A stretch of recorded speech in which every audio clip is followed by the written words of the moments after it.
दोस्तों, यदि आप म्यूजिक के शौकीन हैं और आपको भी सफर के दौरान म्यूजिक सुनना अच्छा लगता है तो ये वीडियो आपके लिए है, क्योंकि इस वीडियो में हम आपको दिखाएंगे कि फैक्ट्री में म्यूजिक सिस्टम को कैसे बनाया जाता है, जिसे हम बर्थडे पार्टी में लगाकर एंजॉय करते हैं। और उसके साथ साथ Bluetooth speaker, power bank, toroidal transformer और एयर ड्रॉप को फैक्ट्री में बनते दिखाएंगे। उससे पहले यदि आप हमारे चैनल पर नए हैं तो चैनल को सब्सक्राइब करके बेल आइकन को जरूर प्रेस कर लें। तो नंबर पहले पर आता है होम थिएटर मेकिंग प्रोसेस। दोस्तों, आज के टेक्नोलॉजी भरे जमाने में लोग अपने स्ट्रेस को कम करने के लिए म्यूजिक सुनना पसंद करते हैं, जिसे सुनने के लिए होम थिएटर का ज्यादा इस्तेमाल होता है, क्योंकि इसका बेस इफेक्ट अच्छा होने के कारण लोगों का थकान दूर हो जाता है। तो इसे बनाने के लिए सबसे पहले लकड़ियों को सीट को दूसरे फैक्ट्री से मंगाकर असेंबल करते हैं और उसके इंटरनल ज्वाइंट पर ग्लू लगाकर अच्छे से चिपकाते हैं। फिर इसे कन्वेयर बेल्ट से आगे भेजकर इसके अंदर वायर को डालते हैं और प्रिंटर सर्किट बोर्ड लगाकर एंटीना वायर को असेंबल करते हैं। फिर 20 वाट के स्पीकर को असेंबल करके ट्रांसफार्मर को लगाते हैं और इन्हें होम थिएटर के बॉडी से जोड़ने के लिए स्क्रू से टाइटली कसते हैं। फिर इनपुट और आउटपुट पर ब्लैक पैनल लगाकर स्क्रू से टाइटली कसते हैं और होम थिएटर के सभी वायर जैसे स्पीकर वायर, एंटीना वायर और ट्रांसफार्मर वायर को अटैच करते हैं। फिर सभी वायर को सोल्डिंग करके कन्वेयर बेल्ट से आगे भेजते हैं, जहाँ कुछ वर्कर बैक पैनल को होम थिएटर में असेंबल करके स्क्रू से टाइटली कसते हैं। होम थिएटर से हीट निकलने के लिए प्लास्टिक फर्नल पर ग्लू लगाकर इसमें असेंबल करते हैं और फ्रंट मॉड्यूल पर सभी वायर को अटैच करके ग्लू की मदद से चिपकाते हैं। फिर इसके साथ लगने वाले स्पीकर को बनाने के लिए प्लास्टिक बॉडी पर छोटे छोटे स्पीकर को रखकर स्क्रू से टाइटली कसते हैं और बैक कवर लगाकर इन्हें पूरी तरह तैयार कर लेते हैं। फिर होम थिएटर के टेस्टिंग प्रोसेस में होम थिएटर का बेस, वोकल और इंटरनल इंस्ट्रूमेंट को चेक किया जाता है और टेस्टिंग प्रोसेस हो जाने के बाद इसे पॉलीथीन में पैक करके बॉक्स में डालकर बॉक्स को क्लोज करते हैं। फिर बॉक्स पर कंपनी का स्टिकर लगाकर होम थिएटर को पूरी तरह तैयार कर लेते हैं। अब नंबर दूसरे पर आता है ब्लूटूथ स्पीकर मेकिंग प्रोसेस। तो ब्लूटूथ स्पीकर को बनाने के लिए सबसे पहले इसमें लगने वाले स्पीकर को बनाया जाता है। उसके लिए बॉटम प्लेट पर ग्लू लगाकर मैग्नेट को चिपकाते हैं। फिर मैग्नेट पर ग्लू लगाकर बास्केट पर अलग अलग पार्ट को वेल्डिंग करते हैं। अब बास्केट को मैग्नेट स्ट्रक्चर पर चिपकाकर दूसरे मशीन में भेजते हैं, जहाँ स्पीडर और कोन पर ग्लू लगाकर स्पीकर के अंदर चिपकाते हैं। फिर स्पीडर में लगे कॉइल को बास्केट के ऊपर सोल्डिंग करके वायर को सीधा करते हैं। अब इसके बास्केट पर ग्लू लगाकर सराउंड को चिपकाते हैं। दोस्तों, ये सराउंड बेस इफेक्ट को बढ़ाने के लिए लगाया जाता है और इसके टर्मिनल में करंट देकर स्पीकर को चेक करते हैं। फिर स्पीकर को दूसरे मशीन में रखकर ग्लू लगाकर डस्ट कवर को लगाते हैं। अब स्पीकर से निकले एक्स्ट्रा वायर को कटिंग करके टेस्टिंग प्रोसेस करते हैं, जिससे स्पीकर पूरी तरह बनकर तैयार हो जाता है। अब बारी आती है पीसीबी को बनाने की, जिसके लिए ग्रीन प्लेट को सर्किट मेकर मशीन में डालकर सर्किट को ड्रॉ करते हैं।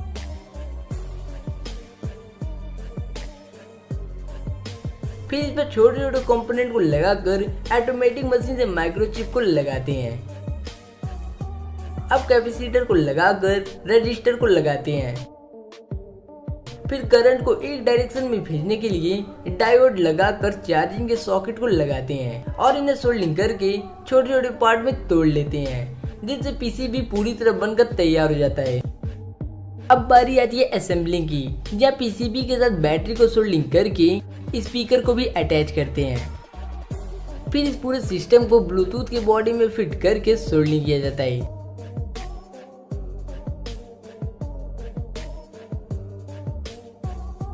और इसे क्लोज करके स्क्रू से टाइटली कसते हैं। फिर इसे दूसरे यूनिट में भेजकर इसका टेस्टिंग प्रोसेस करते हैं और इस तरह आपका ब्लूटूथ स्पीकर बनकर तैयार हो जाता है।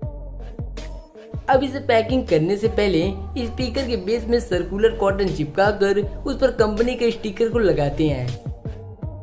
फिर इसके बॉक्स में स्पीकर का डॉक्यूमेंट रखकर उसमें ब्लूटूथ स्पीकर को रखते हैं और लास्ट में बॉक्स को क्लोज करके टेप लगाकर पॉलीथीन में पैक करते हैं और इस तरह आपका ब्लूटूथ स्पीकर पूरी तरह बनकर तैयार हो जाता है। लेकिन दोस्तों बॉस की कंपनी इस ब्लूटूथ स्पीकर को अलग अलग शेप और अलग अलग साइज में बनाती है, जैसा कि आप स्क्रीन पर देख सकते हो। अब नंबर तीसरे पर आता है पावर बैंक मेकिंग प्रोसेस। दोस्तों इस मॉडर्न युग में सभी लोग टेक्निकल लवर हैं, जिस कारण लोग स्मार्टफोन के साथ साथ ईयरबड जैसी चीजों का भी इस्तेमाल करते हैं, जिस कारण लोगों के स्मार्टफोन का चार्जिंग ज्यादा समय तक नहीं चलता, जिस कारण लोग एक्स्ट्रा पावर के लिए पावर बैंक का इस्तेमाल करते हैं। तो चलिए दोस्तों देखते हैं आखिर पावर बैंक को फैक्ट्री में कैसे बनाया जाता है।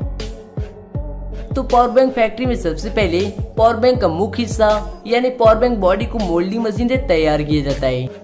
और अब बारी आती है बैटरी को बनाने की। तो इसे बनाने के लिए सबसे पहले एक मिक्सर मशीन में ब्लैक लिथियम के साथ और भी केमिकल मिलाकर मिक्स करते हैं। फिर इन बने हुए पेस्ट को एल्युमिनियम शीट के ऊपर लगाकर हीटर मशीन से पास किया जाता है, जहां आगे एक वर्कर इन्हें कुछ पार्ट को काट कर टेस्टिंग प्रोसेस करते हैं, जहां इनके क्वालिटी को चेक किया जाता है। फिर इन शीट को रोलर मशीन से पास करके एक बंडल बनाते हैं और यही सेम प्रोसेस कॉपर शीट पर करके पट्टी के रूप में काट कर छोटे छोटे पीस में कटिंग करते हैं। फिर दूसरे मशीन से इसके एक्स्ट्रा पार्ट को काट कर कुछ इस तरफ बनाते हैं। अब बारी आती है बैटरी असेंबलिंग की, जहाँ सेपरेटर में कॉपर शीट और एल्युमिनियम शीट को अल्टरनेट अरेंजिंग करते हुए एक मोटा लेयर तैयार करते हैं। अब इन मोटे लेयर पर एल्युमिनियम कवर लगाने के लिए एल्युमिनियम शीट को पतले पीस में कटिंग करते हैं।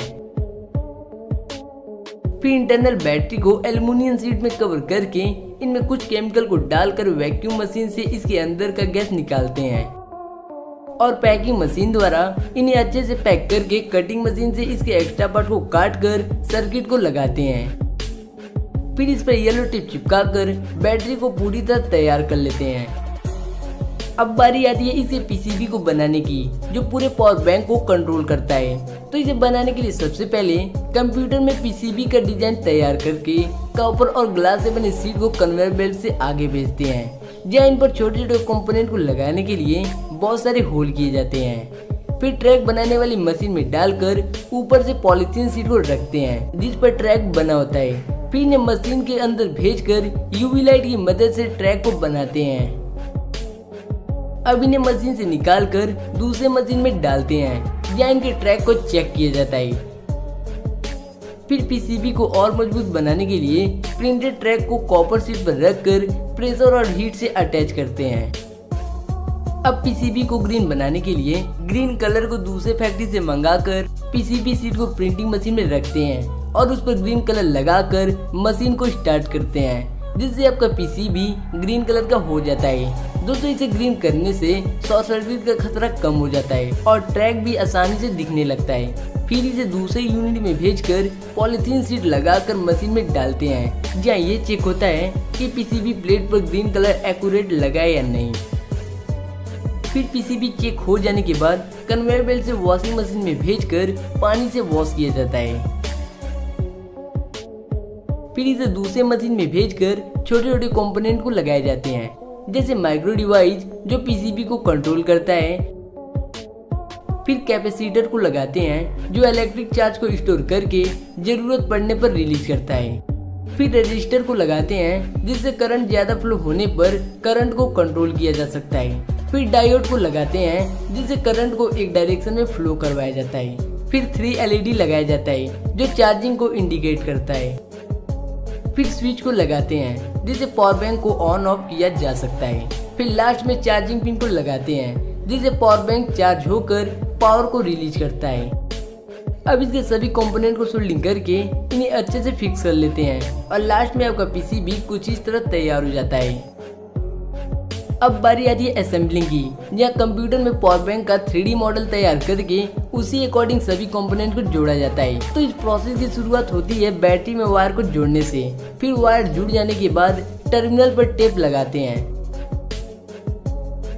फिर जुड़े हुए पीसीबी को 2 टुकड़ों में तोड़कर बैटरी के साथ सोल्डिंग करते हैं। अब इसे चार्जिंग में लगाकर पीसीबी में आने वाले करंट को चेक करते हैं। फिर इस बैटरी को पावर बैंक के बॉडी में डालकर स्क्रू से टाइटली कसते हैं।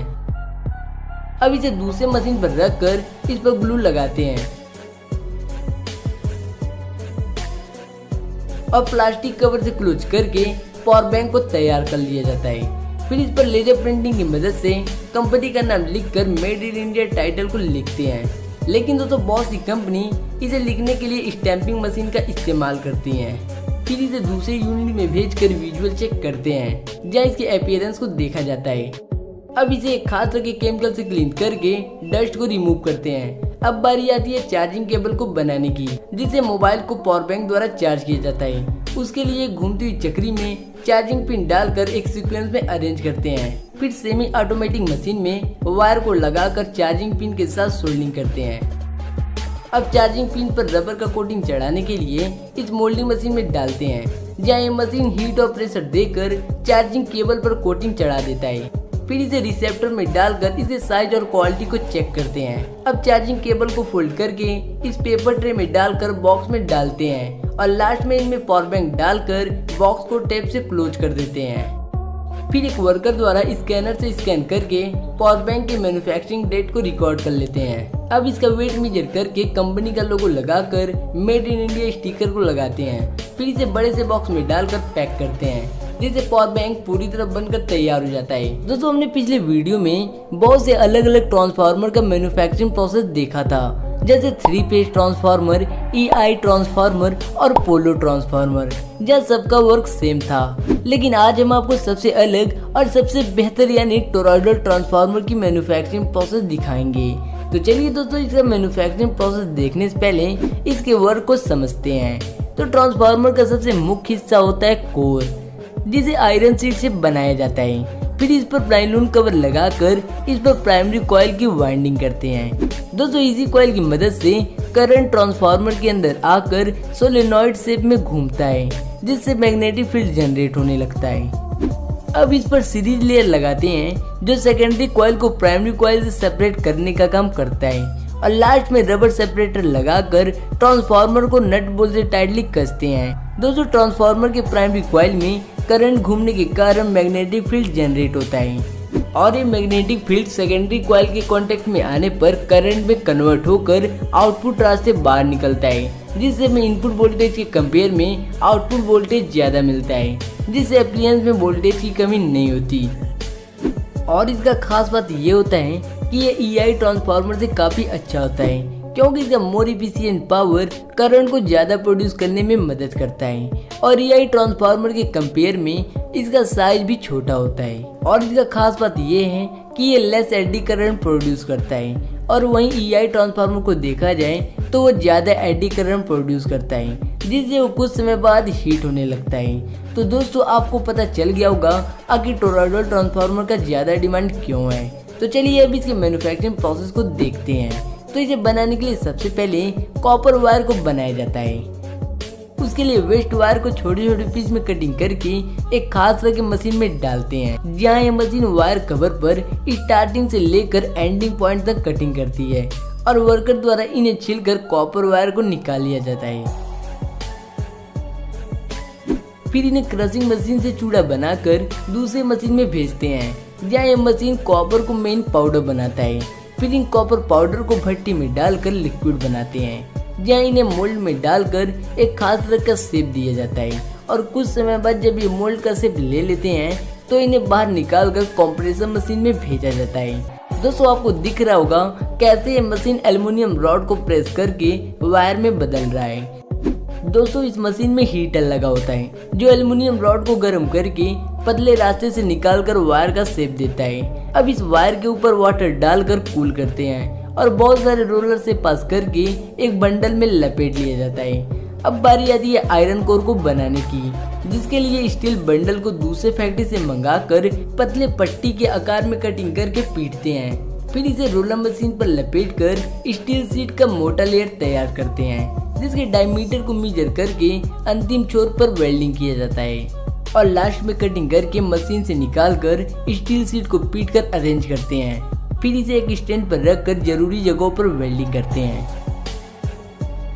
अब इन्हें एक बॉक्स में डालकर दूसरी जगह पर ट्रांसफर किया जाता है, जहाँ इन्हें एक हीटर मशीन में डालकर हीट करते हैं, जिससे इनका एनर्जी ट्रांसफर एफिशिएंसी बढ़ जाता है। अब हीटर के कैप को ओपन करके आयरन कोर को बाहर निकालते हैं, और इन्हें दूसरे चेंबर में डालकर बेकिंग प्रोसेस करते हैं, जिसे करने से कोर और मजबूत हो जाता है। अब इन्हें बाहर निकाल कर टेस्टिंग प्रोसेस किया जाता है, जहाँ ये पता चलता है कोर वाइंडिंग के काबिल है या नहीं। फिर टेस्टिंग प्रोसेस हो जाने के बाद कोर के ऊपर इंसुलेटर लगाकर कॉपर वायर की वाइंडिंग करते हैं। अब इस पर वायर को अटैच करके टेप लगाते हैं, जिससे ये कुछ इस प्रकार दिखने लगता है। फिर इसका टेस्टिंग करने के लिए इसे करंट से जोड़कर मीटर रीडिंग चेक करते हैं। अब इस पर सेकेंडरी कॉइल की वाइंडिंग करने के लिए कोर को वाइंडिंग मशीन में डालते हैं। फिर इस मशीन के सारे सिस्टम को सेट करके मशीन में कॉपर वायर लगाते हैं। फाइनली मशीन को स्टार्ट करके सेकेंडरी कॉइल की वाइंडिंग करते हैं। फिर ब्लैक टेप चिपका कर कॉपर के साइड में ट्रांसपेरेंट इंसुलेटर चिपकाते हैं और इसका टेस्टिंग प्रोसेस करके आगे भेजते हैं। अब ट्रांसफार्मर की प्राइमरी कॉइल और सेकेंडरी कॉइल पर वायर लगाकर सोल्डिंग करने वाले लिक्विड में डुबाते हैं।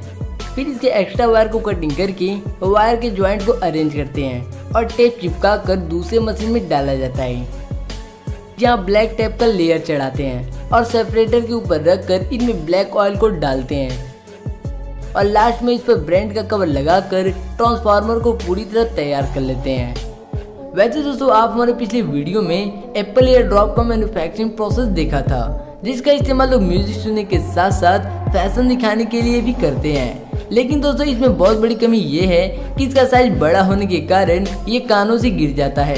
इसी प्रॉब्लम को देखते हुए बोट ईयर ड्रॉप को बनाया गया, जो अपने छोटे साइज के कारण कानों में फिट होकर गिरना बंद हो गया, जिससे आज ये लोगों के दिल पर राज कर रहा है। तो चलिए दोस्तों, इसका मैन्युफैक्चरिंग प्रोसेस देखने से पहले इसके सभी पार्ट को 3D एनिमेशन से समझते हैं। तो इसमें सबसे पहले स्पीकर का बहुत बड़ा योगदान होता है, फिर audio codec, Bluetooth, SOC, PCB, accelerometer, lithium ion battery, MEMS microphone और नॉइस कैंसिलेशन लगा होता है। दोस्तों, ऑडियो कोडेक का वर्क मोबाइल से निकले डिजिटल नंबर को वेव फॉर्म में करता है, जिससे हमें एक साउंड सुनाई देता है और इसी आवाज को सुनने के लिए स्पीकर का बहुत बड़ा योगदान होता है। तो चलिए देखते हैं आगे स्पीकर को कैसे बनाते हैं। तो स्पीकर को बनाने के लिए सबसे पहले कॉपर वायर को सर्कुलर फॉर्म में लपेट कर कटिंग करते हैं, जिससे कॉइल बनकर तैयार हो जाता है। अब स्पीकर में लगने वाले डायफ्राम को इस मशीन पर रखकर इस पर कॉइल को चिपकाते हैं। फिर स्पीकर बॉडी को दूसरे फैक्ट्री से मंगाया जाता है, जिसमें मैग्नेट ऑलरेडी लगा होता है। फिर इस पर ग्लू लगाकर डायफ्राम को चिपकाते हैं, जिससे स्पीकर बनकर तैयार हो जाता है। अब ईयरबड की बॉडी को भी दूसरे फैक्ट्री से मंगाकर इसके अपीयरेंस को चेक करते हैं। फिर इसमें बटन लगाकर सोल्डिंग किया जाता है, जिससे हम म्यूजिक को चेंज और वॉल्यूम को इंक्रीज कर सकते हैं। अब चार्जिंग पैड लगाकर इसे भी सोल्डिंग किया जाता है। दोस्तों, ये चार्जिंग पैड चार्जर के से ईयरबड को चार्ज करता है। फिर इसमें ईयरबड ड्राइवर को असेंबल करते हैं, जो इलेक्ट्रिकल सिग्नल को साउंड में कन्वर्ट करता है और इस ड्राइवर पर ग्लू लगाकर अच्छे से फिक्स करते हैं। फिर इस पर मैग्नेट असेंबल करके ग्लू लगाया जाता है, जिससे मैग्नेट और चार्जिंग पैड अपनी जगह पर फिक्स हो जाते हैं। अब PCB प्लेट पर सोल्डिंग करके ईयरबड ड्राइवर के साथ अटैच करते हैं। फिर ईयरबड को पावर देने के लिए बैटरी को PCB के साथ सोल्डिंग करके ईयरवैक्स फिल्टर को लगाते हैं, जो ईयरबड में लगे छोटे छोटे पार्ट को पेनिट्रेट होने से बचाता है। अब सारे पार्ट असेंबल हो जाने के बाद PCB को ईयरबड के अंदर डालकर ग्लू लगाते हैं, जिस पर बैटरी को चिपका कर ईयरबड को क्लोज करते हैं। अब एक लेडी वर्कर इसे कानों में लगाकर इसे साउंड क्वालिटी को चेक करती है।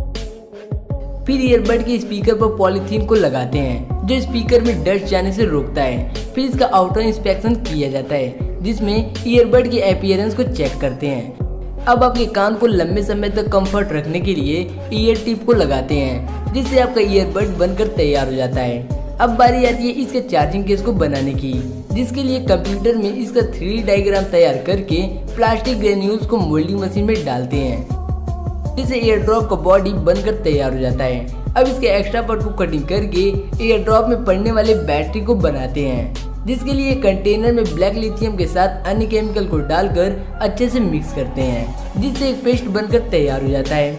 और फिर इसी पेस्ट को पॉलीमर शीट पर लगाते हैं और जब ये पेस्ट सूख जाते हैं तो इनके कुछ पार्ट को काट कर सैंपल टेस्टिंग किया जाता है और सही रिजल्ट निकलने पर इन्हें रोलिंग मशीन से बंडल के रूप में तैयार कर लेते हैं। और अगले स्टेप में कॉपर शीट के बंडल पर भी ब्लैक लिथियम को लगाकर आगे लगे सेंसर मशीन की मदद से इसकी मोटाई को चेक करते हैं। फिर इन सीट को रेक्टेंगुलर शेप में कटिंग करके आगे लगे वर्करों द्वारा इन्हें कलेक्ट कर लेते हैं। अब बारी आती है बैटरी असेंबलिंग की।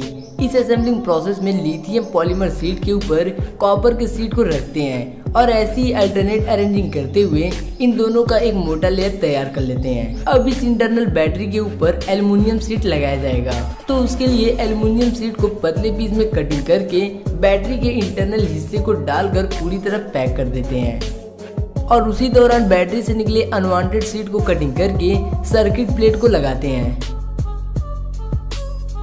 और लास्ट में बैटरी के ऊपर येलो टेप लगाकर इसके पावर स्टोर करने की कैपेसिटी को चेक करते हैं। अब लास्ट में एयर ड्रॉप की जान यानी पीसीबी को बनाया जाता है। दोस्तों इसी पीसीबी के कारण छोटे आकार वाले एयर ड्रॉप में इतनी ज्यादा फीचर दिया जाता है। तो इसे बनाने के लिए कॉपर और ग्लास से बनी सीट को कन्वेयर बेल्ट पर रखा जाता है। फिर इनमें छोटे छोटे कंपोनेंट को लगाने के लिए बहुत सारे होल किए जाते हैं। फिर पीसीबी इंजीनियर की मदद से कंप्यूटर में सर्किट डायग्राम को तैयार किया जाता है। अब इन सीट पर ट्रैक प्रिंटिंग की बारी आती है। उसके लिए इन सीट को एक मशीन में डालते हैं जहां यह मशीन यूवी लाइट की मदद से ट्रैक को बनाती है। इन सारे प्रोसेस को डार्क रूम में किया जाता है क्योंकि ट्रैक बनाने वाली मटेरियल लाइट सेंसिटिव होती है, जिससे ट्रैक पर लाइट पड़ने से ये ट्रैक बिगड़ सकता है। अब इन सीट का इचिंग प्रोसेस करते हैं जिससे बिना प्रिंट हुआ कॉपर निकाल लिया जाता है। फिर इनका ऑप्टिकल इंस्पेक्शन किया जाता है। इस प्रोसेस में सेंसर की मदद से ड्रॉ हुए ट्रैक का जांच करते हैं। दोस्तों अक्सर आपने देखा होगा पीसीबी ग्रीन कलर का होता है, तो इन सीट को ग्रीन करने के लिए मार्किंग प्रोसेस से गुजारा जाता है। इस प्रोसेस में इन सीट पर ग्रीन कलर को प्रिंट करते हैं, जिस कारण पीसीबी में शॉर्ट सर्किट का खतरा कम हो जाता है। फिर लास्ट में इन सीट पर इलेक्ट्रिकल कंपोनेंट को लगाए जाते हैं, जैसे कीट, ट्रांजिस्टर, चार्जिंग पिन और वगैरह वगैरह। और फिर इस बने हुए पीसीबी को छोटे छोटे पीस में तोड़कर एयर ड्रॉप में फिट होने लायक बना लिया जाता है। अब बारी आती है चार्जिंग केस असेंबलिंग की, जहाँ चार्जिंग बॉक्स से ऊपरी हिस्से में ग्लू लगाकर मैग्नेट लगाते हैं जिससे ईयरबड चार्जिंग केस से बाहर ना निकले। अब इस पर साइडिंग क्लॉथ को चिपका कर मैग्नेट पर ग्लू लगाकर फिक्स करते हैं। फिर बैटरी को पीसीबी के साथ सोल्डिंग करके पीसीबी को चार्जिंग बॉक्स पर स्क्रू लगाकर फिक्स करते हैं। अब टेस्टिंग प्रोसेस में पूरा सिस्टम वर्क कर रहा है नहीं, इसे चेक किया जाता है। फिर टेस्टिंग प्रोसेस पास हो जाने पर बैटरी पर रेड कलर के टेप को चिपका कर आगे भेजते हैं, जहाँ एक वर्कर बैटरी से टेप को निकालकर चार्जिंग केस में डालता है। अब बैटरी पर ग्लू लगाकर बॉक्स को क्लोज किया जाता है और इस तरह आपका ईयर ड्रॉप बनकर तैयार हो जाता है। फिर इसका कर्व टेस्टिंग करने के लिए ईयरबड को एक मशीन में डालकर इसके साउंड क्वालिटी को चेक करते हैं और रेजिंग टेस्टिंग में ईयर ड्रॉप को चार्ज करके इसके पावर स्टोर करने की कैपेसिटी को चेक करते हैं और फिर पैकिंग करके मार्केट में सेल होने के लिए भेज देते हैं और इस तरह आपका ईयर ड्रॉप पूरी तरह बनकर तैयार हो जाता है।